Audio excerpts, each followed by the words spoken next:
City Ravi ಮತ್ತು ಲಕ್ಷ್ಮೀ ಹೆಬ್ಬಾಳ್ಕರ್ ನಡುವಿನ ಪ್ರಕರಣ ಇಂದು ಬೇರೆಯದ್ದೇ ದಿಕ್ಕಿಗೆ ಹೊರಳಿದೆ. ಸಿಡಿದೆದ್ದಿರುವ ಲಕ್ಷ್ಮೀ ಹೆಬ್ಬಾಳ್ಕರ್ ಅಣ್ಣ ಅಣ್ಣ ಅಂತಾನೆ ರವಿ ವಿರುದ್ಧ ಗುಡುಗಿದ್ರು. ಅತ್ತ ಸಿಟಿ ರವಿ ಮಹಾತಾಯಿ ಎನ್ನುತ್ತಾ ತಣ್ಣನೆಯ ತಿರುಗೇಟು ಕೊಟ್ಟಿದ್ದಾರೆ. ಹಾಗಾದ್ರೆ ಇವತ್ತು ಇಬ್ಬರ ನಡುವಿನ ಕದನ ಹೇಗಿತ್ತು ತೋರಿಸ್ತೀವಿ ನೋಡಿ.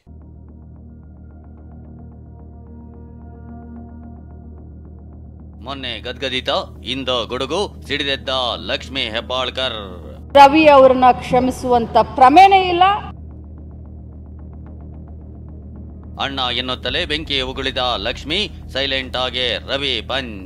ಅವರಿಗೆ ಶಿಕ್ಷೆ ಆಗುವವರೆಗೂ ಈ ಲಕ್ಷ್ಮೀ ಹೆಬ್ಬಾಳ್ಕರ್ ಸುಮ್ಮನೆ ಕೂರೋದಿಲ್ಲ. ಅವ್ರ ದೃಷ್ಟಿಯಲ್ಲಿ ಬಿಜೆಪಿಯವರು ಎಲ್ಲರೂ ದುಶ್ಯಾಸನರೇ ಅಲ್ವಾ?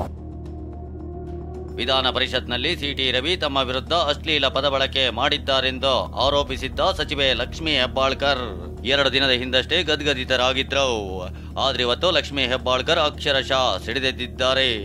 ಯಾಕಂದ್ರೆ ಕಾಕಿ ಕೈಯಿಂದ ಬಂದ ಮುಕ್ತವಾಗ್ತಿದ್ದಂತೆ ಸಿಟಿ ರವಿ ಅವರಿಗೆ ಅದ್ದೂರಿ ಸ್ವಾಗತ ಸಿಕ್ಕಿತ್ತು. ಕಳೆದ 2 ದಿನಗಳಿಂದ ಸಿಟಿ ರವಿ ಮಾಧ್ಯಮದ ಮುಂದೆ ಬಂದು ತಮಗಾಗಿದ್ದೇನು ಅಂತ ಹೇಳಿಕೊಂಡಿದ್ರು. ಸರ್ಕಾರದ ವಿರುದ್ಧ ಆರೋಪಗಳನ್ನ ಮಾಡಿದ್ರು.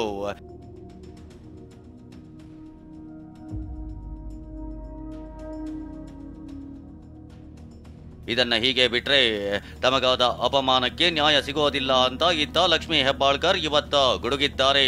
ಪ್ರಕರಣವನ್ನ ಪ್ರಧಾನಿ ಮೋದಿ ಮತ್ತು ರಾಷ್ಟ್ರಪತಿಗಳ ಮುಂದೆಯೂ ಒಯ್ಯೋ ನಿರ್ಧಾರಕ್ಕೆ ಬಂದಿದ್ದಾರೆ. ಆತ ಸಿಟಿ ರವಿ ಕೂಡ ಲಕ್ಷ್ಮೀ ಹೆಬ್ಬಾಳ್ಕರ್ ಮಾತಿಗೆ ತಿರುಗೇಟು ಕೊಟ್ಟಿದ್ದಾರೆ. ಅಲ್ಲಿಗೆ ಇಡೀ ಪ್ರಕರಣ ಮತ್ತೊಮ್ಮೆ ಬೇರೆ ದಿಕ್ಕಿಗೆ ಹೊರಳಿಕೊಳ್ತಿದೆ. ಹಾಗಿದ್ರೆ ಇಬ್ಬರ ಮಾತಿನ ಕದನ ಹೇಗಿತ್ತು ತೋರಿಸ್ತೇವೆ ನೋಡಿ. ಸಿಟಿ ರವಿಗೆ ಆತ್ಮಸಾಕ್ಷಿ ಇಲ್ಲ, ಅವರನ್ನ ಕ್ಷಮಿಸೋದಿಲ್ಲ, ಲಕ್ಷ್ಮಿ ಬೆಂಕಿ. ಇವತ್ತು ಇಡೀ ರಾಜ್ಯದಲ್ಲಿ ಹಾರ ತುರಾಯಿ ಹಾಕಿ ವೈಭವೀಕರಣ ಮಾಡಿಸ್ಕೊಳ್ತಾ ಇದ್ದಾರೆ ಸಿಟಿ ರವಿ ಅವರು. ಅವರಿಗೆ ಆತ್ಮಸಾಕ್ಷಿ ಅಂತ ಏನಾದರೂ ಇದ್ರೆ, ಅವರು ತಾಯಿಯ ಮಗ ಆಗಿದ್ರೆ, ಅವರ ಹೆಂಡತಿ ಇದ್ರೆ ಅವ್ರಿಗಾದ್ರೂ ಅಟ್ಲೀಸ್ಟ್ ಹೇಳಬೇಕು. ಅವರಿಗೆ ಅಪರಾಧಿ ಭಾವನೆ ಕಾಡ್ತಾ ಇದೆ. ನಾನು ಕೂಡ ಸಾಕ್ಷಿಯನ್ನು ರಿಲೀಸ್ ಮಾಡ್ತೀನಿ. ಯಾವುದೇ ಕಾರಣಕ್ಕೂ ಸಿಟಿ ರವಿ ಅವರನ್ನ ಕ್ಷಮಿಸುವಂಥ ಪ್ರಮೇಯನೇ ಇಲ್ಲ. ನಾನು ಹೋರಾಟ ಮಾಡ್ತೀನಿ. ಇಡೀ ಮಹಿಳಾ ಕುಲಕ್ಕೆ ಏನು ಅವರು ಇವತ್ತು ಅನ್ಯಾಯ ಮಾಡಿದ್ದಾರೆ, ಈ ಪದವನ್ನು ಬಳಸಿದ್ದಾರೆ, ಅವರಿಗೆ ಶಿಕ್ಷೆ ಆಗುವವರೆಗೂ ಈ ಲಕ್ಷ್ಮೀ ಹೆಬ್ಬಾಳ್ಕರ್ ಸುಮ್ಮನೆ ಕೂರೋದಿಲ್ಲ ಅಂತ ಹೇಳಲಿಕ್ಕೆ ಬಯಸ್ತೇನೆ. ಇಡೀ ರಾಜ್ಯದ ಎದುರುಗಡೆ ಇವತ್ತು ಸಿಟಿ ರವಿ ಅವರು ಒಂದು ದೇವರು ಅನ್ನುವಂಥ ಏನೊಂದು ಪೋರ್ಟ್ರೇಟ್ ಮಾಡ್ತಾ ಇದ್ದಾರೆ ಬಿಜೆಪಿಯವರು. ಅದು ಅವರ ಮುಖವಾಡ, ಗೋಮುಖ ವ್ಯಾಘ್ರಗಳು ಇವರೆಲ್ಲ. ದೊಡ್ಡ ಗಾಯ ಮಾಡಿದ್ದಾರಿಂದ ರವಿಗೆ ಹೆಬ್ಬಾಳ್ಕರ್ ತಿರುಗೇಟು. ಗಾಯ ತಕ್ಷಣ ಮಾಯುವಷ್ಟರ ಮಟ್ಟಿಗೆ ಉಳಿದಿಲ್ಲ. It will take A time, ಸಮಯ ತಗೊಳುತ್ತೆ. ಯಾಕೆಂದ್ರೆ ಗಾಯನ ದೊಡ್ಡದು ಮಾಡಿಬಿಟ್ಟಿದ್ದಾರೆ. ಅಬ್ಬಬ್ಬಬ್ಬಬ್ಬಬ್ಬ, ನಿಮ್ಮ ನಾಟಕ ಏನು ಇಷ್ಟು ದೊಡ್ಡ ಪಟ್ಟಿಯನ್ನು ಕಟ್ಕೊಂಡು ಅಷ್ಟೊಂದು ಪೆಟ್ಟಾಗಿದೆಯಾ ನಿಮಗೆ? ನನಗಾಗಿರೋ ಪೆಟ್ಟು, ನನಗಾಗಿರೋ ಗಾಯ ಯಾವತ್ತೂ ಮಾಸೋದಿಲ್ಲ. ಮಹಿಳೆಯರು ನಿಮ್ಮನ್ನ ಕ್ಷಮಿಸೋದಿಲ್ಲ. ಈಗ ಹೂ ಏನು, ಹಾರ ಏನು, ತುರಾಯಿ ಏನು, ಹಣೆ ಪಟ್ಟಿ ಏನು, ನಿಮಗೆ ಎಷ್ಟು ಎಷ್ಟು ಎಷ್ಟು ಸ್ಟಿಚಸ್ ಬಿದ್ದಿದೆ ರವಿಯನ್ನ? ಎಷ್ಟು ಸ್ಟಿಚಸ್ ಬಿದ್ದಿದೆ? 1, 2, 3, 4, 10, 15 ಎಷ್ಟು ಸ್ಟಿಚಸ್ ಬಿದ್ದಿದೆ ಹಣೆಗೆ? ಮತ್ತು ನಾನು ನೀವೆಲ್ಲರೂ ಕೇಳಿದಾಗ ಹೆಡ್ ಇಂಜುರಿ ಬಗ್ಗೆ ನಾನು ಭಾಳ ಸ್ಪಷ್ಟವಾಗಿ ಹೇಳಿದ್ದೀನಿ. ಡೀಪ್ ಇಂಜುರಿ ಆಗಿಲ್ಲ, ಒಂದು ಲೈಟಾಗಿ ಇಂಜುರಿ ಆಗಿದೆ ಅನ್ನೋದನ್ನು ಇಲ್ಲೂ ಹೇಳಿದ್ದೀನಿ, ಪಬ್ಲಿಕ್ಕಲ್ಲೂ ಹೇಳಿದ್ದೀನಿ, ಎಲ್ಲರಿಗೂ ಹೇಳಿದ್ದೀನಿ. ಇದು 4ನೇ ದಿನ. ಈ ಮಾರ್ಕ್ ಇನ್ನೂ ಹೋಗಿಲ್ಲ. 4ನೇ ದಿನ. ವರ್ಲ್ಡ್ ಮ್ಯಾಪ್ ಥರ ಇದೆ ಮಾರ್ಕ್. ಇದು ಯಾರು ಮಾಡಿದ್ದು?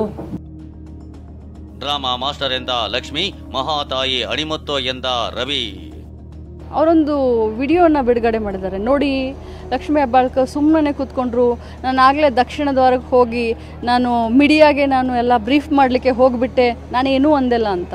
ಬಹಳಷ್ಟು ಅಯ್ಯಯ್ಯೋ, ಅವರಷ್ಟು ಆ್ಯಕ್ಟಿಂಗು, ಅವರಷ್ಟು ಡ್ರಾಮಾ ಮಾಸ್ಟರು ಇನ್ನೊಬ್ಬರಿಲ್ಲ. ಶ್ರೀಮತಿ ಜಯಲಲಿತಾ ಅವರು ಮಂತ್ರಿ ಆದಾಗ ಈ ಮಹಾತಾಯಿಯ ಬಾಯಿಂದ ಬಂದ ಅಣಿಮುತ್ತಿಗಳನ್ನು ನೀವು ಕೇಳಿದ್ದೀರಿ. ಆಮೇಲೆ ವಿಧಾನಸಭೆಯಲ್ಲಿ ನನ್ನ ಪತ್ನಿ, ನನ್ನ ತಾಯಿ, ನನ್ನ ಅಕ್ಕಂದಿರ ಬಗ್ಗೆ ಈ ಮಹಾತಾಯಿ ಮಾತಾಡಿದ ಮಾತನ್ನು ನೀವು ಕೇಳಿದಿರಿ. ಲಕ್ಷ್ಮೀ ಹೆಬ್ಬಾಳ್ಕರ್ ಸಿಟಿ ರವಿ ಮಧ್ಯೆ ರಾತ್ರಿ ರೌಂಡ್ಸ್ ಜಟಾಪಟಿ. ಅವರ ನಡೆ ನಿಗೂಢ ಮತ್ತು ಅನುಮಾನಾಸ್ಪದವಾಗಿತ್ತು. ನನ್ನನ್ನು ಮಧ್ಯರಾತ್ರಿನಲ್ಲಿ ಕ್ರಷರಿಗೆ ಕರ್ಕೊಂಡು ಹೋಗಿ ಕ್ರಷರ್ನಲ್ಲಿ ನನಗೆ ಸೇಫ್ಟಿ ಕೊಡಕ್ಕೆ ಮಾಡಿದ್ರಾ? ಕಬ್ಬಿನ ಗದ್ದೆ ಒಳಗೆ ನನ್ನ ರಕ್ಷಣೆ ಮಾಡಕ್ಕೆ ಮಾಡಿದ್ರಾ? ಕಾಡಿನ ಮಧ್ಯದಲ್ಲಿ ನನ್ನ ರಕ್ಷಣೆ ಮಾಡಬೇಕು ಅಂತ ಮಾಡಿದ್ರಾ? ಈಗ ನಮ್ಮ ಮುಖ್ಯಮಂತ್ರಿಗಳಿಗೆ ಪೊಲೀಸ್ ಠಾಣೆಯಲ್ಲಿ ಇಟ್ಕೊಂಡ್ರೆ ಯಾರು ಏನಾರೋ ಮಾಡಿಬಿಡ್ತಾರೆ ಅಂತ ಭಯ. ಅದಕ್ಕೆ ಒಂದು 6 ಜನನ ಕಳಿಸಿ ಕಬ್ಬಿನ ಗದ್ದೆ ಒಳಗಿಡ ಪ್ರಯತ್ನ ಮಾಡಿದರು. ಉಲ್ಟಾ ನಮ್ಮ ಮೇಲೆ ಹೇಳಕ್ ಬಂದಿದ್ದೀರಾ? ಏನ್ರಿ ಆಗಿದೆ ನಿಮಗೆ? ಏನ್ರಿ ಸುತ್ತಾಕ್ಸಿದ್ದಾರೆ? ಯಾರ್ರಿ ಸುತ್ತಾಕ್ಸಿದ್ದಾರೆ? ಕಾನೂನು ಪ್ರಕಾರ ಏನು ಪೊಲೀಸರು ಮಾಡಬೇಕು ಅದನ್ನ ಮಾಡಿದ್ದಾರೆ. ಅದು ರಾತ್ರಿ ಸುತ್ತಾಕ್ಸಿದಾರೋ, ಹಗಲು ಸುತ್ತಾಕ್ಸಿದಾರೋ, ಈ ಸ್ಟೇಷನ್ ಕರ್ಕೊಂಡು ಹೋಗಿದಾರೋ, ಆ ಸ್ಟೇಷನ್ ಕರ್ಕೊಂಡು ಹೋಗಿದಾರೋ, ಅದೆಲ್ಲ ಬಿಡಿ. ಮೊದಲು ಮೂಲ ಕಾರಣ ಏನು? ಒಬ್ಬ ಶಾಸಕನನ್ನ ರಾತ್ರಿ ಇಡೀ ಸುತ್ತಾಡ್ಸೋದು, ನಿದ್ದೆ ಮಾಡಕ್ಕೆ ಬಿಡದೆ ಇರೋದು, ಕಬ್ಬಿನ ಗದ್ದೆನಲ್ಲಿ ಸುರಕ್ಷೆ ಕೊಡೋದು, ಜಲ್ಲಿ ಕೃಷಿಯಲ್ಲಿ ಸುರಕ್ಷೆ ಕೊಡೋದನ್ನ ಆ ಮಹಾತಾಯಿ ಹೇಗೆ ಒಪ್ಕೊಳ್ತಾರೆ? ಹೀಗೆ ಮಾತಿನ ಜಟಾಪಟಿ ನಡುವೆ ಸಚಿವೆ ಲಕ್ಷ್ಮೀ ಹೆಬ್ಬಾಳ್ಕರ್ ವಿಡಿಯೋ ಕೂಡ ರಿಲೀಸ್ ಮಾಡಿದ್ದಾರೆ.